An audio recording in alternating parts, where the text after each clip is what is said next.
तो आज का टॉपिक भी हमारा जो religious policy of the Delhi sultan है वो कंटिन्यू रहेगा, क्योंकि वो कल खत्म नहीं हुआ था।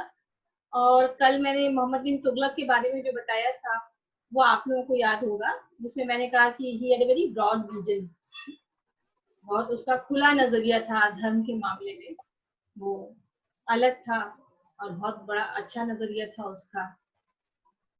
लेकिन जब तक फिरोज शाह, सुल्तान फिरोज शाह की पॉलिसी का आज हम बेसिकली डिस्कशन करेंगे कि सुल्तान फिरोज शाह ने कैसी धार्मिक नीति अपनाई। तो थोड़ी इंफॉर्मेशन हमको फिरोज शाह के काल में मिल जाती है। एक तो बरनी से भी मिलती है।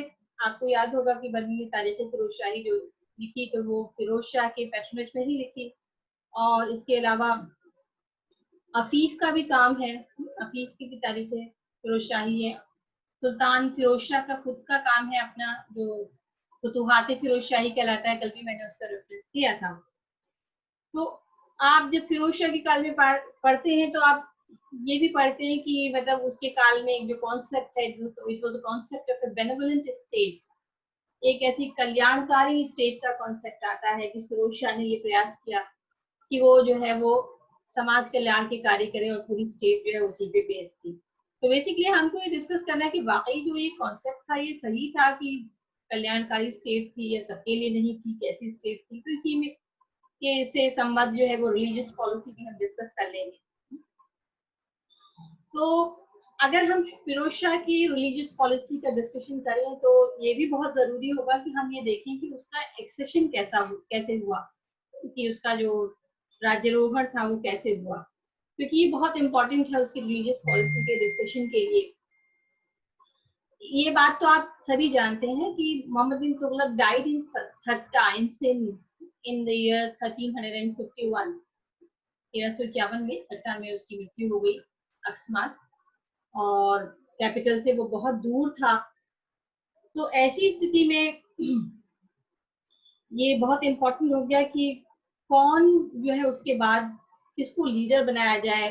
उस वक्त जो है आर्मी वहां थी और रास्ता बहुत दूर था, बहुत लंबा सफर था उन लोगों का, और बिना किसी लीडर के वो आगे बढ़ नहीं सकते थे।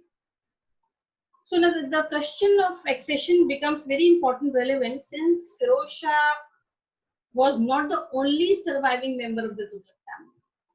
यहाँ जो एक्सेशन का क्वेश्चन है कि कौन गद्दी पे बैठे, ये बहुत इंपॉर्टेंट हो जाता है, रेलेवेंट हो जाता है, क्योंकि ऐसा नहीं है कि सिर्फ फिरोज शाह ही जो है वो तुगलक शाह की फैमिली में से था। तो ये आपको बता दूं कि मोहम्मद बिन तुगलक वो survived by his brother Mubarak Khan, his Neiphiu दवार मलिक, उसकी बहन का लड़का था वो दवार मलिक, और इसके अलावा कहते हैं उसके 2 ग्रैंडसन्स भी थे, और फिरोज शाह के भी 2 भाई थे, जिसमें फिरोज शाह का जो नाम था वो कमालुद्दीन था, और उसके फिरोज शाह के पिता का नाम था रजब, कमालुद्दीन बिन रजब, and his 2 brothers, one was Qutubuddin bin Rajab and another was Ibrahim bin Rajab। तो इतने सारे लोग थे फैमिली में, तो उनमें से क्यों ऐसा होता कि फिरोज शाह को ही चूज किया जाता, कोई क्लेम उसका नहीं था। अगर आपको याद हो, पॉलिटिकल हिस्ट्री आपने पढ़ी हो तो आपको याद होगा उसकी जो पोजीशन भी थी मीर हाजिब की थी, and he had no significant military achievements also to his credit।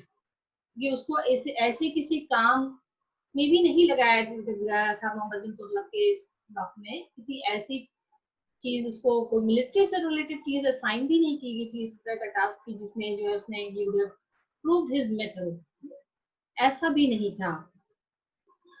तो इस सिचुएशन में जबकि सुल्तान की एक्सपायर डेथ हो गई थी, तो जो कैंप्स में डिफरेंट ग्रुप्स थे, जो मोहम्मद बिन तुगलक का कैंप था उसमें अलग अलग ग्रुप्स थे। उनमें एक ग्रुप तो मिलिट्री कमांडर्स का था, those who had accompanied Mohammad bin Tughlaq during his campaign in Sindh. दूसरा ग्रुप नोबल्स का था, और एक ग्रुप और था जो कि मशाइख और उलमा का कहलाता था, यानी कि जिसमें उलमा भी शामिल थे और कुछ सूफी लोग भी उसके साथ गए थे। इसके अलावा कुछ मंगोल्स भी थे, those who were the allies of Mohammad bin Tughlaq, जो उसके एलाइज थे उसके साथ थे, मंगोल्स भी थे। और इस स्थिति में जब मालूम हो गया कि सुल्तान की डेथ हो गई, तो बहुत सारे ऐसे मंगोलों ने जो उसके साथ थे, वो कहते हैं कि कैंप में अटैक करना शुरू कर दिया। तो एक पॉलिटिकल क्याओस जैसी सिचुएशन उत्पन्न हो गई थी। तो ऐसी स्थिति में नोबल्स ने और उलमा ने नेगोशिएट करना शुरू किया कि किसको चुना जाए एक लीडर। सो ऐसा जो भी सोर्सेज हैं उनसे ये आभास मिलता है कि जो उलमा थे, जो सूफीज थे, they started negotiating with the military leaders about the candidature of Firoz Shah.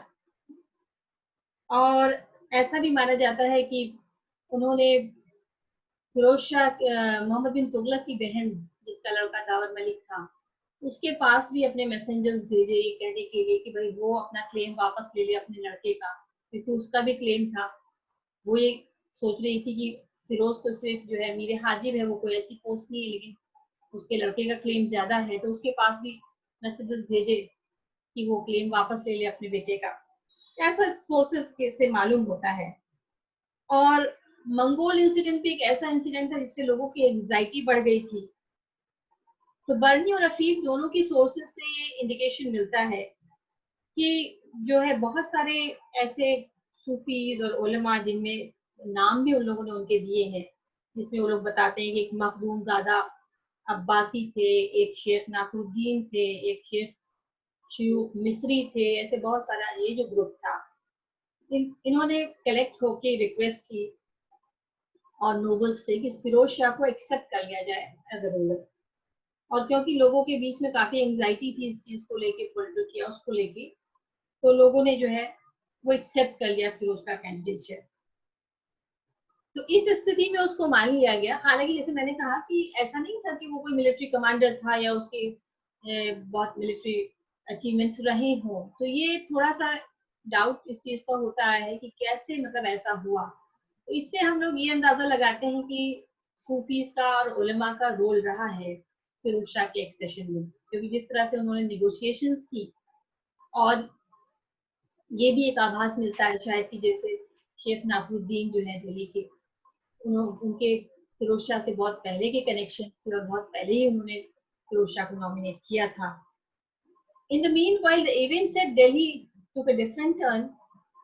Delhi में ख्वाजा जहां जो वजीर था फिरोज शाह का, उसने एक माइनर लड़के को गद्दी पे बिठा दिया, जिसको कहा जाता है कि वो मोहम्मद बिन तुगलक का सबसे छोटा बेटा था। अब इस बात में थोड़ी कंट्रोवर्सी है, and we will not go into the controversy, some historians believe that he was a minor son of Muhammad bin Tughlaq, some do not believe, लेकिन ऐसा कहा जाता है कि उसने एक माइनर को गद्दी पे बिठा दिया था। और ख्वाजा जहां का किसी को गद्दी पे बिठाना ये शो करता है कि that means he would have continued the policy of Mohammad bin Tughlaq, क्योंकि he was a very close aide of Mohammad bin Tughlaq. उसका बहुत समय से उसका साथ रहा था मोहम्मद बिन तुगलक का। तो दूसरी बात ये कि most of the ulama and the Sufis they wanted to bring an end to the policies of Mohammad bin Tughlaq. अगर आपने मोहम्मद बिन तुगलक का काल पढ़ा होगा तो आपको ये ध्यान में होगा कि बहुत सारे सूफीज और जो जो लोग भी हेलो रिलीजियस मैम। थे, तो उसके एटीट्यूड से खुश नहीं थे। Ma'am excuse. हाँ बोलिए। हाँ मैम, कुछ लोग मैसेज कर रहे हैं। मैम कुछ लोग मैसेज कर रहे हैं, ऐड कर लीजिएगा अनुष्का। ठीक ठीक है, मैं कर लिया मैंने। ठीक है। तो ऐसे लोग जो है फिरोज शाह की, मोहम्मद बिन तुगलक की पॉलिसी से खुश नहीं थे, क्योंकि आपको ये भी याद होगा कि बहुत सारे ग्रांट्स उसने, लैंड ग्रांट जो है वो वापस ले ली थी। जो रिलीजियस ग्रांट्स भी दी गई थी उनको भी खालसा में वापस ले लिया गया था। और जिस तरह का उसका नजरिया था, जो मजहबी नजरिया था या रिलीजियस एटीट्यूड था, उससे भी वो लोग नहीं खुश थे। जो उलमा थे वो लोग नहीं खुश था। तो इसलिए ये जो ग्रुप है ये फुल फ्लैश सपोर्ट अपना फिरोज शाह को दे रहा था।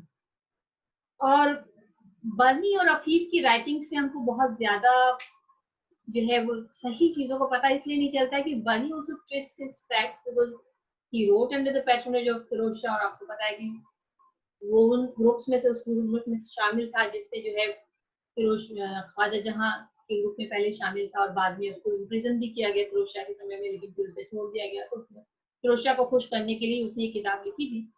बहुत सी चीजें ऐसी है कि जो उसने फैक्ट्स ठीक से नहीं दिए। और अफीफ में भी, क्योंकि फिरोज शाह के पैट्रोनेज में ही लिखा था, तो फैक्ट्स बहुत ठीक से मालूम नहीं है, लेकिन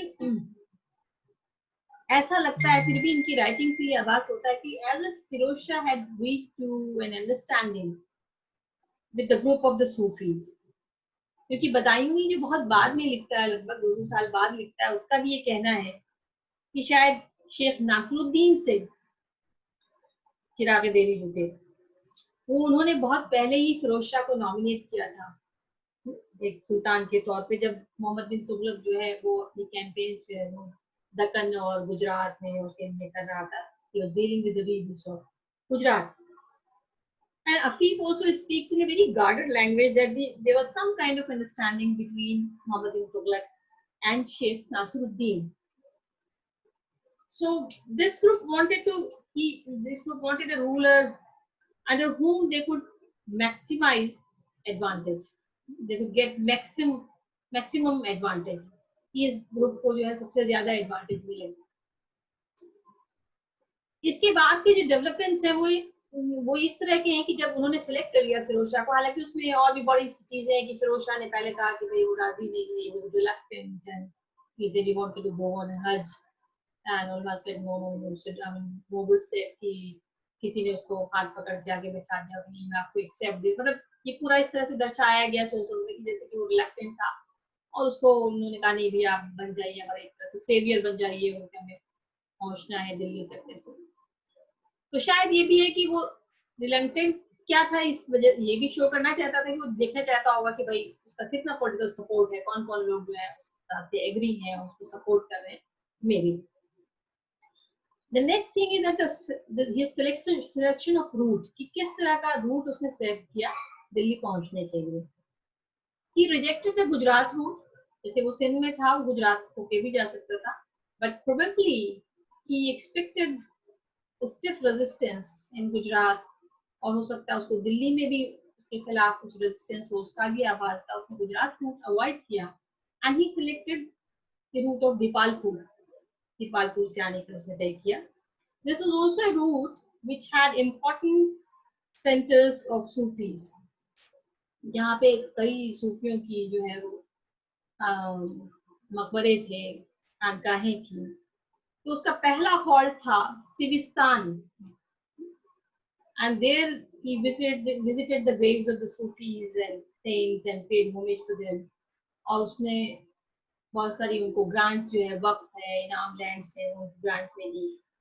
फिर उसके बाद वो भक्कर गया और भक्कर में भी जो है उसने यही चीज की कि लोगों जो सूफीज वगैरह थे वहां के उनको ग्रांट दी, वक्फ और इनाम लैंड्स दी। और फिर वो उच्च जाता है, ये वो रीजन है, जैसे मैंने आपको जब सूफीज्म पढ़ाया था तो मैंने कहा था कि जो सुहरवर्दी सेंट्स थे उनके जो इन्फ्लुएंशियल एरियाज थे उसमें सिंध और मुल्तान का रीजन आता है। तो उच्च में शेख जमालुद्दीन की मजार थी जो शेख बहाउद्दीन जकरिया के शिष्य थे, तो वहां उनकी खानकाह को उसने जो है रिपेयर भी कराया और वहां के भी सूफियों को उसने ग्रांट दी। और ही प्रूव मतलब he actually what he was doing was that he was justifying his selection, जो उसको चूज किया गया था। He wanted to prove himself as benefactor of these people that he was trying to show. And then he reaches to Ajodhan, Punjab में, जहाँ बाबा फरीद की मजार थी, वो वहां भी गया, वहां भी उसने होमेज पे की। And after that he goes to Sirsa and from Sirsa he goes to Hasi. तो हासी में भी एक इम्पोर्टेंट सेंट थे जिनका नाम था शेख मुनव्वर। शेख मुनव्वर जो है शेख नासरुद्दीन के कंटेम्प्रेरी थे, तो उनसे भी उसने कहा कि उसके लिए वो दुआ करें ताकि वो सेफली वहां पहुंच जाए, दिल्ली पहुंच जाए। तो सारे ही सूफी से मतलब सपोर्ट ले रहा था और उसको शेख मुनव्वर का भी सपोर्ट मिला।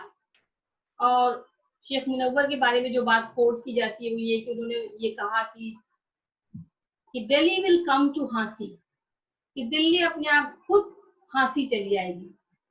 और कुछ डेवलपमेंट्स उस तरह के हुए, पॉलिटिकल डेवलपमेंट्स दिल्ली में इस तरह के हुए कि जब ख्वाजा जहां को ये लगा कि उसका एक असिस्टेंट था खाने जहां मकबूल, वो जो है उसने डिफेक्शन कर दिया और तो ख्वाजा जहां को लगा कि जो उसने जो एक्शन लिया है तो शायद मतलब उसको बहुत लोग सपोर्ट ना करें, सो लेटर ही डिसाइडेड कि he should submit to सुल्तान फिरोज शाह। तो जब ख्वाजा जहां को ये लगा तो ख्वाजा जहां जो है खुद ही भाग के दिल्ली से फिरोज शाह के कैंप में आया, जो उसका वजीर था, the one who had put the minor son of Mohammad bin Tughlaq on the throne, क्योंकि उसको लगा इससे पहले कि बहुत ज्यादा कुछ गलत हो जाए, उसको लोगों का सपोर्ट वो खो दे, तो वो आके खुद फिरोज शाह से मिल जाए। So these were the developments. अब अगर आपको फिरोज शाह के काल की हिस्ट्री मालूम है तो आपको ये मालूम होगा कि जो ट्रीटमेंट फिर ख्वाजा जहां को दिया गया, अब वैसे तो ये कहा जाता है कि भाई वो बड़ा ही उदार था फिरोज शाह, उसने जो है फिर ख्वाजा जहां को कोई पनिशमेंट नहीं दी, हालांकि पनिशमेंट देनी चाहिए थी क्योंकि ही वाज रीबल, लेकिन कोई पनिशमेंट नहीं दी क्योंकि वो बड़ा बेनेवलेंट था, बड़ा दयालु था, और उसने उसको माफ कर दिया और अपने नोबल्स के ऊपर छोड़ दिया। उसने खुद कोई डिसीजन नहीं लिया, अपने नोबल्स के ऊपर छोड़ दिया कि वो जो चाहे वो तय करें उसके साथ। And after that he was pardoned and he was given an iqta in the region of Samana, कि उसको समाना में इक्ता दे दिया कि वो वहां चला जाए। ये सब कर दिया गया, बट while ख्वाजा जहां was going, in the way he was executed, रास्ते में ही उसका मार दिया गया। कुछ ऐसे ही जैसे बैरम खान के बारे में मालूम है, उसी तरह की एक सिचुएशन है जो डाउटफुल सिचुएशन है, उसमें आप ये कह भी नहीं सकते कि करवाया गया, ये भी नहीं कह सकते कि भाई ये ऐसा हो जो है इंटेंशनली था या नहीं था। बहरहाल जो डेवलपमेंट्स है पॉलिटिकल, उनसे ही आभास होता है कि ऐसा जो है उस वक्त उसने ये दिखाने की कोशिश की कि जैसे मैं बहुत दयालु हूँ और मैं किसी को मारना नहीं चाहता, क्योंकि आगे के भी जो फिरोज शाह के एक्शंस हैं वो इसी तरह के हैं। तो ख्वाजा जहां को माफ कर दिया गया। And after that, when Firoz reaches to Delhi, 1351 में फिरोज शाह का एक्सेशन जो है वो दिल्ली में होता है। So it was by a combination of Sufis, ulama and nobility.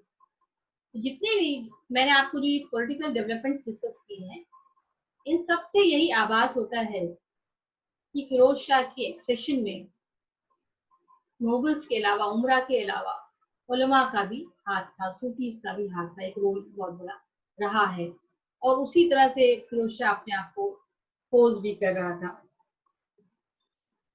Because जैसे मैंने आपको कहा कि अगर आप नेचुरल उसमें देखें तो on the ground of natural succession, तो उसका कोई ऐसा नेचुरल सक्सेशन नहीं था, because there were other claimants also, और ना ही उसकी रेपुटेशन कोई एज मिलिट्री लीडर हुई थी, ऐसी कोई कैंपेन भी नहीं हुई। आप अगर बाद में भी देखेंगे फिरोज शाह के पीरियड में भी आप अगर उसका मिलिट्री अचीवमेंट देखेंगे तो बहुत कम कैंपेन्स उसकी हैं। उसमें बंगाल की कैंपेन है, जाजनगर यानी उड़ीसा की कैंपेन है, एक नगरकोट की कैंपेन है, और लोअर सिंध में कैंपेन है। मतलब बहुत ज्यादा कैंपेन नहीं, लेकिन अकीफ ये कहता है कि मतलब क्योंकि वो मुसलमानों का खून बहाना नहीं चाहता था ज्यादा, तो इसलिए जो है उसने इस चीज से वो विमुख हो गया था मिलिट्री कैंपेन से। लेकिन ये तथ्यों को छिपाने का एक प्रयास है, बहुत ज्यादा उसके ऐसे मिलिट्री अचीवमेंट्स नहीं थे।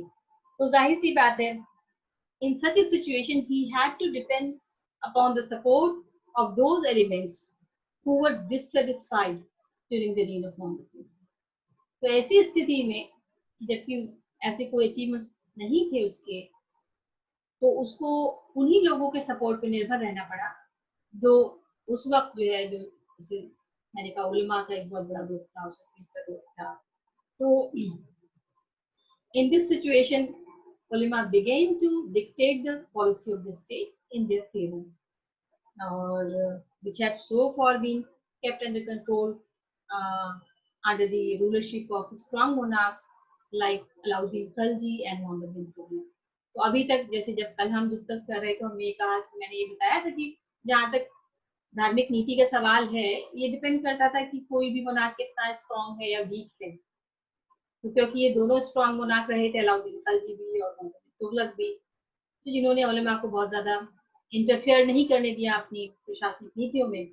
लेकिन क्योंकि फिरोज शाह पूरी तरह से इन पे निर्भर था और इस तरह से लिटरली अभी ऐसा सक्षम नहीं था जैसे कि हम इन लीडर्स को पाते हैं, तो उसने जो है इन लोगों को अलाउ की, काफी ज्यादा फ्रीडम दिया उन लोगों को, और उनके ऊपर डिपेंडेंट हो गया।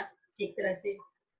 और उसका जो डायलेमा था वो ये था कि on the one hand he wanted to retain his connection with Mohammad bin Tughlaq.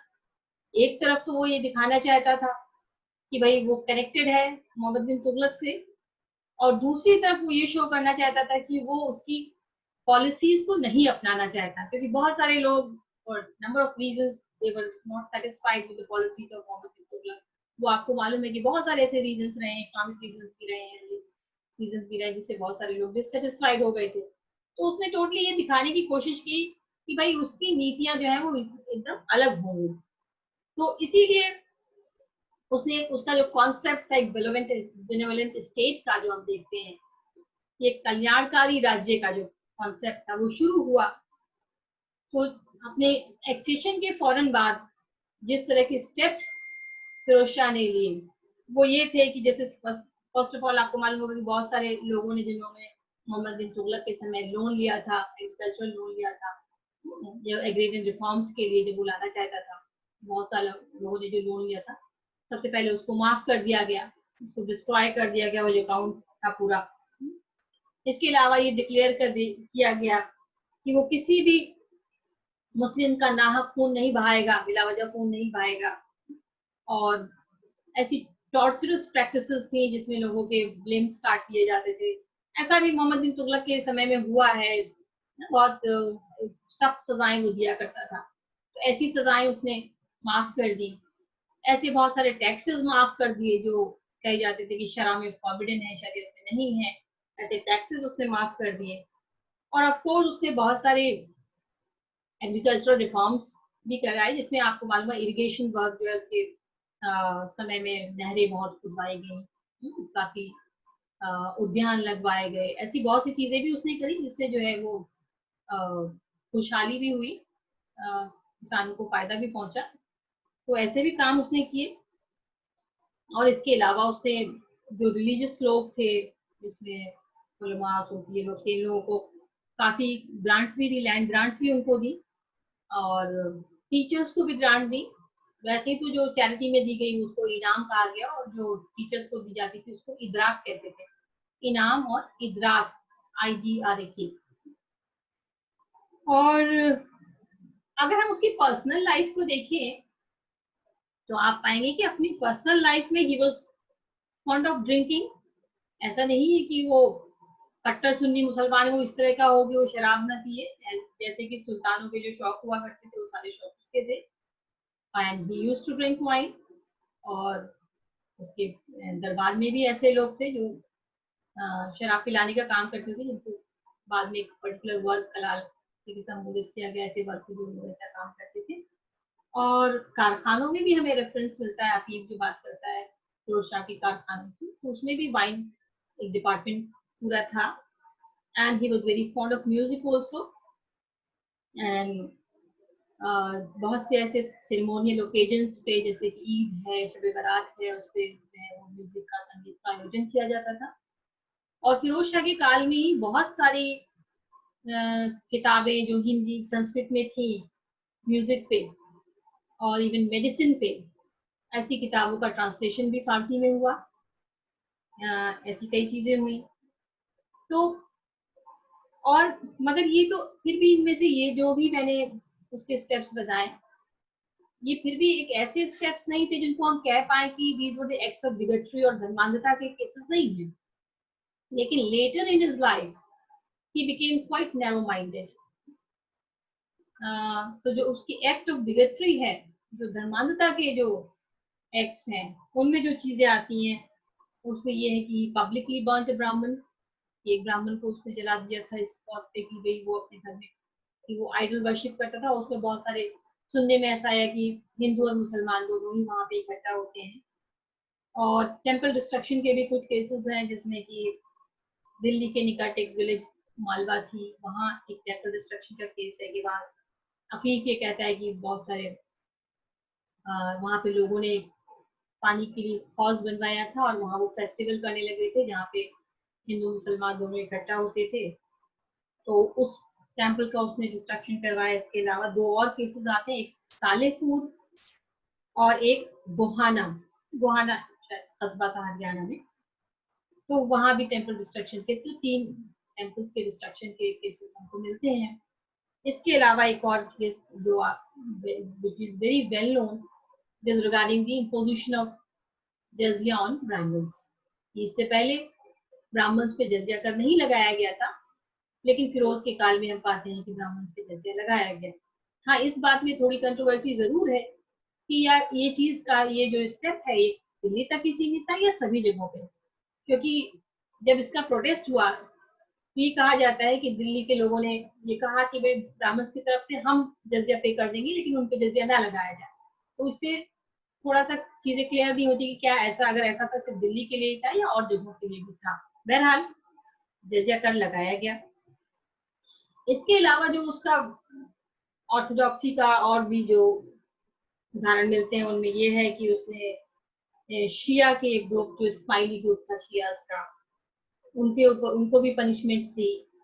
इसके अलावा उसने मुस्लिम औरतों को भी जो है वो दरगाहों पे दूर दराज में जो दरगाहें थी उन पे जाने के लिए मना किया। हालांकि ये स्टेप हो सकता है दूसरे कारणों से भी हो सकता है, उसमें ये था कि वो जो कुछ एरियाज थे जो दूर दराज एरिया में जो ये दरगाहें थी जो हो सकता है सेफ्टी ना रही हो। हाँ, लेकिन ऊपर के जो एक्ट्स दिए गए हैं वो काफी ऑर्थोडॉक्स थे। जैसे कि मैंने आपको उसकी पर्सनालिटी का भी डिस्कशन किया, तो पर्सनालिटी उसकी पर्सनल लाइफ में ऐसा नहीं था कि वो मैंने इस तरह का कट्टर सुन्नी मुसलमान हो की बहुत सी चीजें जो शरीयत में नहीं थी वो ना करता, वो करता था। लेकिन जैसे कि कई रूलर्स ने ऐसा किया है कि उसने धर्म को आधार बनाया, अपने एक्सेशन का आधार बनाया उसने धर्म को, और उसको आधार बना के जो है उसने रूल करने की कोशिश की। क्योंकि अगर वो उसको आधार न बनाता तो उसका एक्सेशन ही पॉसिबल नहीं था, बहुत मुश्किल होती उसके एक्सेशन में, क्योंकि ऐसी कोई चीज उसके पास नहीं थी। या तो मैंने कहा अचीवमेंट्स होते हैं, जैसे जो सल्तनत में आप देखेंगे कि कोई ऐसा रूल नहीं था कि कोई शासक बनने के जो रूल्स होते हैं कि भाई ऐसे तो इस्लाम में ही कोई मुनाफी का ट्रेडिशन नहीं है इस्लाम में। और जनरली ये होता था कि अगर कोई शासक है तो उसके बाद उसका लड़का सक्सीड करता था, भाई ऐसा कोई इस्लाम में तो कोई रूल था नहीं।